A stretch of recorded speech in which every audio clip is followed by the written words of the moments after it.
Bem-vindo, pessoal, a mais um episódio do podcast Não É Dá.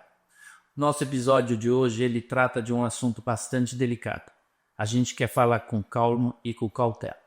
E para isso a gente convidou uma pessoa bem especial para poder estar falando sobre o assunto.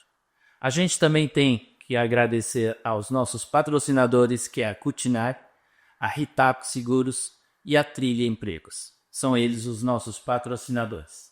E comigo, como sempre, estou aqui ao meu lado, Célio. Tudo bem, Célio? Oi, Edson, tudo bem? Tudo ótimo, e você? Tudo ótimo. Olá, pessoal. Hoje, como o Edson falou, um dia super especial. Ele falou dos nossos patrocinadores e eu falo dos nossos parceiros, Grupo Intercel e o Núcleo de RH do Ciesp Guarulhos. Parceria firme e forte. Exato. E que nos traz hoje aqui. E hoje, Edson, nós vamos falar de um assunto extremamente importante e que às vezes a gente relega, não sei como é que fala isso, mas deixa para um segundo plano, que é a ansiedade na liderança. Né? A gente tem aquela imagem do líder super-herói, do líder que sabe tudo, que não adoece, que não falta ao trabalho. Né? Será que é fácil assim? Não, não é fácil. Certo? Não é fácil. E é por isso que a gente está pedindo o apoio agora de um consultor que vai falar para nós aí sobre todo esse assunto. Isso, temos aqui com a gente o nosso querido Flávio Lettieri, amigo de longa data, consultor competentíssimo, escritor, adorei o livro, muito obrigada. Ele me trouxe um livro de presente, pessoal, eu falei que eu só aceitava se fosse autografado, então eu quero ver se ele vai cumprir isso. Célia, minha querida amiga, que essa leitura te inspire a viver cada vez mais no estado de presença, que é o grande mote desse livro. Com enorme carinho, Flávio Lettieri. Ai, que legal! Gente, olha isso aqui, que capa maravilhosa! Ansiedade. Quem não a tem em algum momento? Não, Flávio. E o impacto disso nas lideranças e, consequentemente, no clima de toda uma organização. Estou tão feliz de estar aqui com vocês. Putz, a felicidade é só, muito feliz, muito honrado com esse convite. Ai, Flávio, que legal. Nós é que nos sentimos honrados e agradecidos aí pela tua presença. Você veio de longe, a gente sabe o transtorno que é. Mas eu queria, Flávio, saber... Eu te conheço muito bem. Muito bem não, né? Te conheço há muito tempo. Ela não vai entregar a idade não, né, Célia? Vamos devagar. Mas quem é Flávio Lettieri? Uau, que pergunta para começar. Quem sou eu? Olha, eu sou o Flávio Lettieri, eu sou um consultor empresarial. Trabalho há muitos anos já com formação de líderes, com formação de equipes de alta performance. Sou o marido da Adriana, sou o pai do Luca, mas eu descobri há pouco tempo que eu sou também um paciente diagnosticado com um transtorno de ansiedade. E esse diagnóstico foi algo que mudou a minha vida e tem mudado a cada dia. E acho que um pouco disso que eu quero compartilhar com vocês hoje aqui. Que aconteceu comigo e que transformou na minha percepção de mundo. Caramba, Flávia. Muito legal, hein? Então, essa ansiedade, ela não vai embora, né? Ela tá aí presente. A gente fala dela ou fala sobre ela?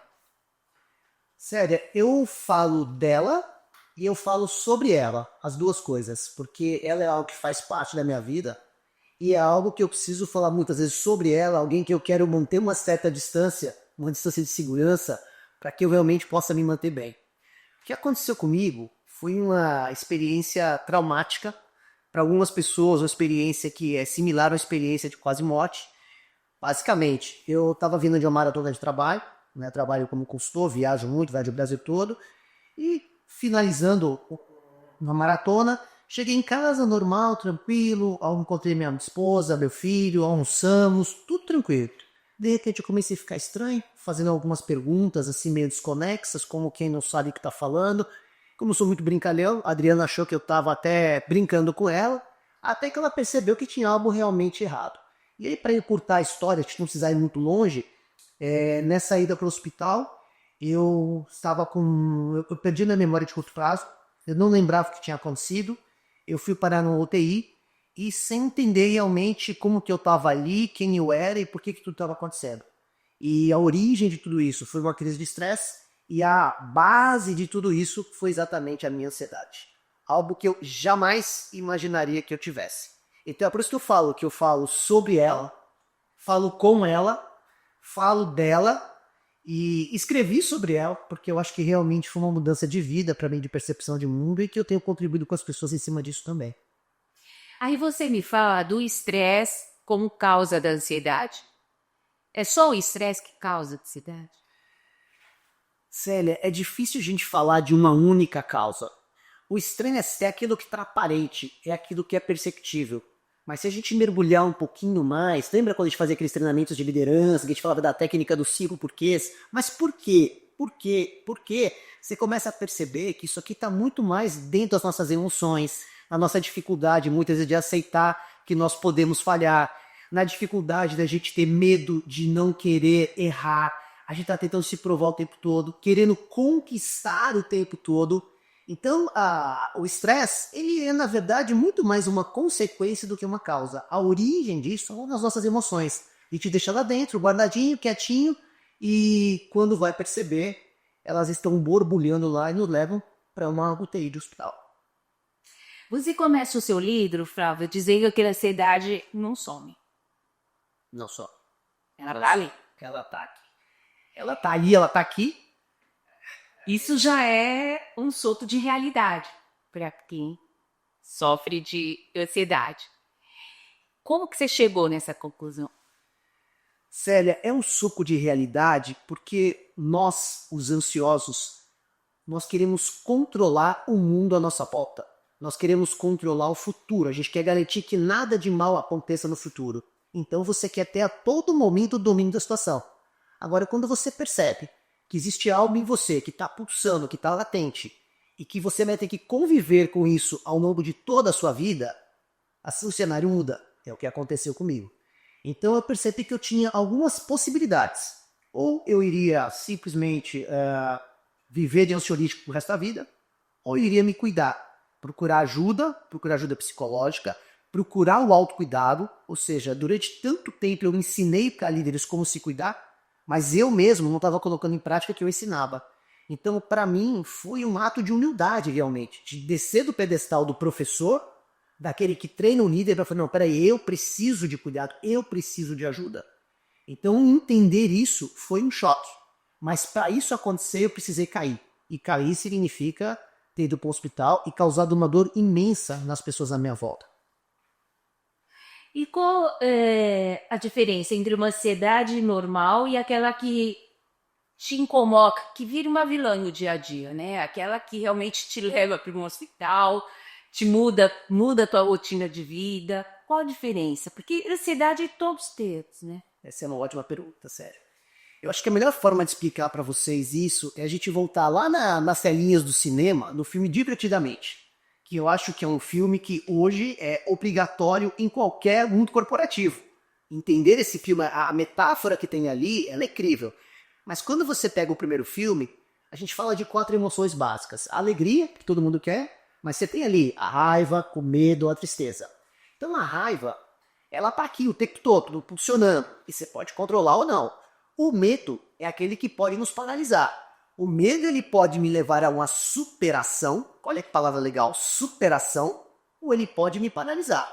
Agora, quando foi pro filme 2, entrou um personagem novo, que é a ansiedade. O que a ansiedade é? É uma potencialização dos medos que quer controlar tudo o tempo todo. Então eu recomendo muito esse filme. E ela está banada, ela vai fazendo como a proposta positiva de te proteger, só que ela não percebe o estrago que ela está fazendo. E um detalhe que é muito importante, ela tira você da compreensão da sua própria identidade. Chega uma hora que você não sabe mais se é você, ou se é a sua ansiedade governando aquilo que você tem dentro de você. E aí começa a ficar preocupante o negócio. É quando você perde o controle de quem você é de fato. Porque a ansiedade, ela te domina. É uma entidade que te domina, a ansiedade. É como se tivesse um ser dentro de você que controla o seu caminho.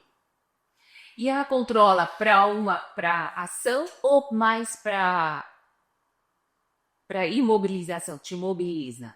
Muito boa pergunta também. Ou é diferente das pessoas? Uma ansiedade positiva, controlada, ela te mobiliza para a ação. E ela é boa. Então, quando você tem a clareza, o foco claro de onde você quer chegar, do que você está buscando, essa ansiedade pode ser muito positiva. Porque ela te leva na direção do seu objetivo. O problema é quando o objetivo não é claro. Então você começa a estar nadando contra a maré e sem saber onde você quer chegar. Então ela vai te paralisar. E ela te faz sofrer. Ela te causa transtorno, te causa dor, te causa cansaço. Então não tem nada de positivo nessa ansiedade que te paralisa. E qual a relação da ansiedade com o burnout? Tem alguma relação? Sim, o burnout ele pode ser desencadeado a partir da ansiedade. Então o que é o burnout? O burnout é o momento em que você tem um esgotamento. Então você tem ali um estresse tão grande em você que você já não consegue mais lidar com aquela situação e você está numa crise de estresse ou numa crise de pânico, por exemplo. Então a pessoa está trabalhando, ela não tem mais forças para aquilo e ela precisa continuar performando de alguma forma. Só que dentro dela tem um turbilhão de coisas acontecendo que ela não controla. E aí a pessoa vai parar no hospital. O meu caso não foi um burnout. Até porque, isso é interessante a gente falar, eu sou consultor, eu viajo bastante, mas eu não trabalho tanto, eu não trabalho tantas horas. Eu não fico 18 horas por dia trabalhando como muita gente está fazendo, tá? Mas o meu trabalho é um trabalho que me demanda muita energia, de concentração e de preparação. E claro, e de tentar controlar o que vai acontecer. Vou dar um exemplo para vocês. Hoje vocês me convidaram para vir aqui no podcast. Legal, super bacana, a gente está aqui feliz. Mas vocês pensam que não tem uma ansiedade dentro de mim? Enorme, enorme. Quando a gente começou aqui, o Edson brincou, nossa, porque eu fiz, gente, contando para vocês aqui, antes de começar, eu fiz um post pro Instagram. E a gente faz isso há muito tempo. O que acontece? Eu brinquei, falei, gente, olha lá, estamos aqui e tal. É o personagem falando. Esse personagem que aprendeu a falar no Instagram, ele vai super bem. E é importante que a minha audiência saiba disso também. Agora, o ser humano que está aqui, nesse ambiente novo, não controlado, que eu não sei o que vem daí, vocês pensam que eu não tenho medo aqui? Nossa, ansiedade enorme. Então o que eu preciso fazer? Eu respiro, eu busco entender quem eu sou, eu busco entender o propósito pelo qual eu estou aqui, e eu tento evitar dentro de mim, o tempo todo, a minha necessidade de provar para vocês que eu sou muito bom. Porque esse é o meu grande gatilho. A necessidade de provar que eu sou muito bom. Eu acho que não é ter obrigação de ter uma resposta, né? Você pode também falar assim, é uma coisa que a gente pode parar para pensar. Excelente pergunta, excelente pergunta. Mas pensa que o ansioso é alguém que quer controlar a situação futura. Então eu sei conscientemente que eu posso não dar a resposta perfeita. Mas no meu inconsciente, nas minhas emoções, eu quero dar a resposta perfeita para não decepcionar vocês. E se ela sair um pouco diferente daquilo que você depois entendeu, o que você falou, te gera esse estresse? Com certeza, com certeza. Eu diria que hoje, não tanto, porque hoje eu aprendi a controlar a minha ansiedade. E é por isso que o livro é Ansiedade. Aprenda a conviver com ela. O que eu faço é um bate-papo muito constante com ela. Hoje ela virou minha amiga, de verdade, ela virou minha amiga. Mas tem horas que eu preciso tomar cuidado para que ela não puxe o meu tapete, porque ela pode puxar meu tapete. Você sabe, Flávio, que isso que você está me falando é o de eu sentir, e tudo que você comentou sobre a dúvida da pergunta, se eu vou ter uma resposta correta. Quando a gente trabalha em empresa e trabalha nessa área trabalhista, onde você tem que ir num processo trabalhista, você sabe que você vai ter que responder perguntas de juízes e responder de forma que seja clara, mas não confusa. Porque você pode gerar um entendimento diferente naquela pessoa. Então é o estresse que você está falando, que quando ele me perguntava, é como que eu vou conseguir responder. Claro. Isso é um gatilho de ansiedade, óbvio. Naquele momento, você tem a sua cobrança pessoal, porque você não quer errar, você não quer falhar como profissional, mas tem a empresa também que está confiando em você e você não quer decepcionar quem te colocou naquela audiência. Você quer fazer a resposta certa. Então imagina tudo isso acontecendo dentro de você o tempo todo. E após uma pergunta, né? De um juiz. O juiz faz uma pergunta e você, como é que eu vou responder agora? E sabendo que se você erra na tua resposta, você pode comprometer a empresa. Se você dá uma resposta que não é totalmente verdade, você pode se prejudicar. E olha o estresse por si só que isso é. Agora, esse é o seu caso. Imagina que os profissionais estão lidando o tempo todo com essa situação. O mundo está ansioso. Nós estamos no país mais ansioso do mundo. O Brasil é o país que tem o maior número de pessoas ansiosas. Então nós precisamos olhar para isso realmente como uma questão de saúde pública e não simplesmente como um tema para se debater. Mas hoje eu falo isso para vocês como ansioso que sou e aprendi. Mas talvez há 3 anos atrás que eu não daria bola para isso. Mas será que todo mundo não tem a sua ansiedade? Só que tem muitas pessoas que não têm a coragem que você está fazendo agora de falar, de externar, e isso facilita bastante? Eu acho que uma coisa que eu aprendi com a minha internação foi exatamente ter, primeiro, a humildade de aceitar isso e, segundo, a coragem de falar, porque eu sabia que ao falar eu estaria contribuindo com muita gente. E tem sido uma experiência incrível abrir livro, porque a gente já está aí, lancei o livro não faz nem um mês, e a gente já teve uma quantidade bem relevante de pessoas que leram, e eu tenho recebido feedback, todo dia eu recebo feedback, as pessoas falam, nossa Flávio, eu estou me vendo na sua história, eu estou me vendo na história dessa outra pessoa, porque eu conto as histórias de outras pessoas que passaram pela minha vida, né? Nossa, eu me vi nesse caso. Então, poxa, quando isso acontece, você começa a perceber que existe um significado em poder falar da sua vulnerabilidade. É o que eu tenho experimentado na pele. E agora, uma das minhas expectativas maiores é que desse livro, a gente tem um projeto corporativo agora para ajudar as empresas. Assim como vocês têm esse propósito aqui, eu tenho um propósito que fez parte da minha vida. Meu propósito antes era formar líderes. Ótimo, continua. Mas agora eu quero formar líderes cada vez mais conscientes dessa questão da saúde mental. E como que ele vai se cuidar e cuidar da equipe. Porque se ele não fizer isso, ninguém vai fazer por ele. Exceto essa equipe. Com certeza. Ele adoece e adoece a equipe. E eu arrisco dizer que tem muita gente que está doente e com equipes doentes e todo mundo fazendo de conta que está tudo bem. Isso, obviamente, não é sustentável, né? Para a liderança. De forma alguma. E tem um ponto que é muito importante, né? A gente às vezes acha que o líder, ele tá ali pressionando aquela questão, tem que bater a meta, tem que trazer o resultado, e a pressão, ela torna as pessoas menos inteligentes do que elas são. Uma pessoa pressionada é menos criativa. Uma pessoa pressionada, ela tem menos capacidade de encontrar respostas para os problemas que ela encontraria se ela estivesse no estado de bem-estar. Então eu costumo dizer que não é bem-estar ou produtividade. É bem-estar e produtividade. Isso não é discurso furado. Quanto mais as pessoas encontram esse ponto de equilíbrio, esse bem-estar, mais elas serão capazes de produzir. E eu vou contar para vocês um bastidor aqui. No ano que eu tive minha crise, talvez tenha sido o ano que eu mais trabalhei na minha vida. E ganhei bastante dinheiro naquele ano. Então assim, me custou, mas eu ganhei dinheiro. No ano seguinte, que foi o ano que eu me cuidei, eu trabalhei muito menos. Detalhe, ganhei mais dinheiro. Porque eu trabalhei com mais inteligência. Eu busquei estar centrado, estar conectado comigo e começando a fazer escolhas daquilo que realmente importava. E quando você faz isso, você consegue trazer para você aquilo que realmente vai trazer a rentabilidade que você precisa enquanto profissional. No meu caso, eu sou empresário, vou fazer rentabilidade. Mas se eu for um executivo, eu vou falar de produtividade, vou falar de resultados. Você aprendeu a administrar com energia, né? Que você coloca a energia necessária para fazer o teu trabalho. É isso. E eu coloco a energia no lugar certo. E uma coisa que é muito importante é você criar as rotinas que vão te levar àquilo que você busca. Eu costumo dizer que os nossos resultados, eles não vêm daquilo que nós fazemos pontualmente, ainda que seja uma ação extraordinária. O resultado vem daquilo que nós fazemos de forma rotineira.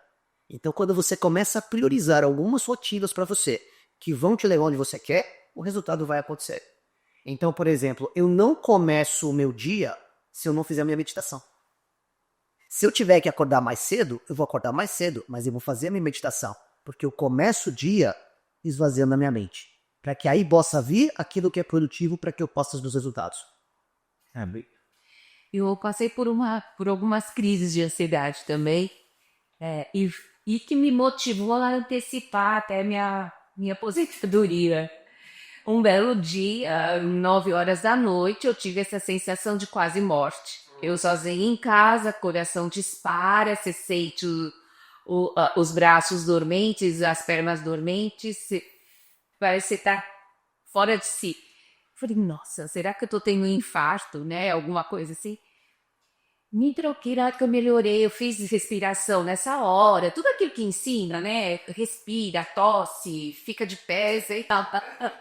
Fiz tudo isso, melhorei um pouquinho, peguei o carro e fui pro hospital sozinha, né? Hoje eu falo que loucura, mas chegou lá, faz os exames e tal. Não deu nada, graças a Deus, eu já estava bem. O médico falou para mim: isso é uma crise de ansiedade. Passou 2 meses, deu de novo. Falei, não, alguma coisa errada, né? E aí foi onde eu decidi mudar radicalmente a minha vida, né? Abrir mão do trabalho formal, né? Do meu CLT de 40 anos, 42 anos, abri mão do meu CLT e tô curtindo a vida. E, obviamente, me trato até hoje, faço terapia, vou no psiquiatra, tomo os remédios, faço meditação, que eu acho que é fantástico. E não tive mais. Então, acho que dá para lidar. Porém, enquanto você é líder, tem uma equipe, é muito difícil você assumir essas suas, porque pode parecer uma fragilidade, não? Eu já te falo sobre isso, mas é que você trouxe algo que é extremamente relevante para as pessoas entenderem sobre ansiedade, sério. O que você teve foi uma crise de ansiedade. Então, geralmente, se você tivesse naquele momento respirado, como você fez, ela ia passar no momento. Ela passa. Ela passou. O que aconteceu comigo foi um degrau um pouquinho mais alto. Para você ter ideia, eu perguntei para Adriana, tô no hospital, como é que eu vim parar aqui? Só que tem um detalhe, eu não perguntei uma vez. Eu perguntei dezenas de vezes. Porque você nem lembrava esse gosto de Tiana. Se ela falava e não entrava. É como se tivesse um loop na minha cabeça. Então, numa situação como essa, não adianta. Aliás, eu não sabia nem que eu tinha que respirar. Não sabia o que estava acontecendo. Então, nesse sentido, é um grau um pouco mais complicado, né? Então, eu deixei chegar no ponto em que realmente não deveria ter chegado. Mas eu diria que do que você teve para chegar onde eu tô, Era aguda. é perto. Você precisa se cuidar. E aí, sério, o que aconteceu no meu caso? Eu estava diante de uma decisão, que agora que eu entendi, que eu descobri que eu sou um paciente diagnosticado, o que eu posso fazer? Então eu tenho um caminho que é através do psiquiatra, tomar um ansiolítico, e eu tenho um caminho que é através da terapia e do autocuidado, tentar sem o ansiolítico. Foi a escolha que eu fiz, acompanhado pela minha psicóloga. Monitorado de perto, qualquer vacilo, a gente procuraria o psiquiatra. E desde então, eu posso falar com um orgulho muito grande, e sem nenhum demérito a quem toma ansiolítico, tá? Mas com orgulho de que, assim, eu ainda não precisei. Se eu precisar, eu vou tomar. Mas eu tenho esse caminho. Mas o que eu pensei na época? Eu falei, poxa, eu não quero ficar refém disso com essa minha vida. Então, ou eu mudo, ou eu mudo. Ou sentir que é ele que te corre na linha, né? Não, exato. Você quer ter o teu autocontrole. Exato. Eu estava sendo governado pela ansiedade. Eu não queria ser governado pelo ansiolítico. Então eu fiz essa escolha. Mas, de novo, reforço. Essa foi uma escolha que eu fiz e acompanhado pela minha terapeuta, que é uma pessoa extremamente competente. Inclusive eu cito muito o livro da doutora Roberta, né? Ela foi extremamente parceira em tudo isso. Mas, para chegar nisso, eu precisei abrir mão de algumas coisas, criar rotinas. Eu precisei fazer muita coisa diferente na minha vida, coisas que eu ensinava para os outros e não praticava. Então hoje eu falo, legal, mas eu confesso para vocês, você estava falando sobre a questão de medos, um dos maiores medos que eu tenho hoje é exatamente passar por uma crise novamente. Eu não estou curado. E já pensou que vergonha? Um cara que escreveu o livro, que faz a dedicatória para você aqui, sério. Daqui a pouco você fala, eu faço no hospital de novo. Pode acontecer? É claro que pode acontecer. Eu sou humano. Claro que é. E isso para mim é um gatilho. É um gatilho, né? E nessa hora que eu faço, eu dou risada, porque o riso é muito bom, o riso é uma coisa muito positiva, né? O riso nos ancora no presente, e o oposto da ansiedade é o que eu chamo de estado de presença, é você vivendo aqui e agora. Então quando você ir, você tá aqui. Mas uma coisa, Flávio, que eu achei interessante, assim, até por mim também, né, que parei, resolvi tirar um ano sabático, mas depois virou um período sabático, que bom. Mas você vê que você tem momentos que você não tem nada para fazer, e te gera uma ansiedade do não fazer nada. Será que eu tô ficando excluído? Como que é? Será que isso está sendo bom para mim? Não me sentir sem nenhuma responsabilidade dentro daquilo que a gente, durante 36 anos, a gente tem. Então eu acho que a ansiedade ela também não é só quando você está sobrecarregado de tarefas, mas também às vezes é quando você está na sua ociosidade. Rapaz, aí você entrou agora num território extremamente fértil, mas extremamente polêmico. E você tem toda a razão que você colocou, toda a razão. Porque o que é a ansiedade? Que é a sua dificuldade de estar no aqui e no agora. Então, muitas vezes, a gente se sobrecarrega de um monte de tarefas porque a gente não consegue conviver com o nosso próprio silêncio. A gente não consegue conviver com a quietude. E aí você vai buscando um monte de coisa. Aí quando você se aposenta, quando você tira o seu período sabático, você fala assim, e agora o que eu faço? E aí você acaba consumindo um monte de conteúdo. Algumas pessoas vão começar a comer além da conta, algumas pessoas vão começar a fumar, algumas pessoas vão buscar coisas para preencherem esse vazio. Graças a Deus, por enquanto eu tô procurando viagens. Que escolha ótima! Viagem, Pet. Ainda por enquanto eu tô assim. Mas sinto ansiedade com algumas coisas, alguns momentos de não fazer nada. Então a minha sugestão para você, primeiro, leia meu livro. Eu tô. Segundo, medite. Você faz meditação? Não. Não? As pessoas acham que meditação é uma coisa assim, meio você tem que ficar aqui e de repente tudo, eu não penso em nada, eu não sinto nada. Isso não existe. A meditação não é sobre não pensar em nada. A meditação é simplesmente sobre estar consciente do momento presente. Quando você começa a fazer isso, você começa a conviver com o seu estado de quietude. Qual a dica que eu dou? Faça 1 minuto de meditação. 1 minuto. Você pode até colocar o cronômetro. Olha lá. Passou 1 minuto. Legal. Daqui uma semana você começa a fazer 2. Daqui um mês você começa a fazer 5. Daqui 3 meses você começa a fazer 10 minutos de meditação diária. Só 10 minutinhos. Você vai começar a perceber que você consegue conviver com essa situação onde não fazer nada significa, na verdade, fazer tudo. Porque é onde você potencializa o seu estado criativo. Há uns anos, muitos anos atrás, eu tinha até aquele CD, né? Pra você ver como é há muitos anos atrás. E que eu gostava de colocar, que é da Enya. Não sei se você já... Nossa, Nossa, tem os cabelos brancos, com certeza. A série branco. Eita, e eu nem cabelo tenho. Já caiu tudo. E nessa daí era um momento, até antes de dormir, eu gostava de colocar, que era quase que o pessoal falava, né? Uma forma de tranquilizar você para trazer o sono. Então eu fazia isso. Mas confesso que parei depois, aí entra a rotina do dia a dia, daí é porque você nem segue. É uma música, é um som, é alguma coisa para te trazer essa calmaria, ou é só o simples silêncio? Eu acho que para quem está começando a meditar, a música e a meditação guiada ajuda muito. Porque é difícil no começo você simplesmente relaxar. É muito pensamento passando, né? A gente fala que na meditação é como se você estivesse assim parado e você vê algumas nuvens passando. Então passa uma nuvem, você olha para a nuvem e volta, aí passa outra nuvem. Quando você começa, é nuvem o tempo todo, e aí não dá tempo. Então a música, ela ajuda. Inclusive uma coisa que eu fiz questão de fazer no livro, e que eu fico muito feliz por isso eu ensino técnicas de respiração, que algumas técnicas são muito poderosas, e eu ensino essas técnicas, e no final eu abro um espaço para o leitor para que ele possa baixar um áudio. Então eu gravei um áudio conduzindo na respiração, porque para quem está começando é difícil mesmo, né? Então ajuda bastante. E tem muitas coisas legais assim nesse sentido. Então eu recomendo sim o áudio guiado, ajuda bastante. Eu uso a meditação em vários momentos do dia, né? Se eu vou no dentista, eu tô na cadeira lá, não posso falar. Eu durmo. Eu medito. Eu medito no dentista, eu medito na acupuntura. É o momento, né? E a doutora Nádia, que você conhece, coloca musiquinha, você fica lá esperando as agulhinhas. Principalmente quando é aquela sala lá do fundo. E aí eu fico acompanhando as notas musicais. Né?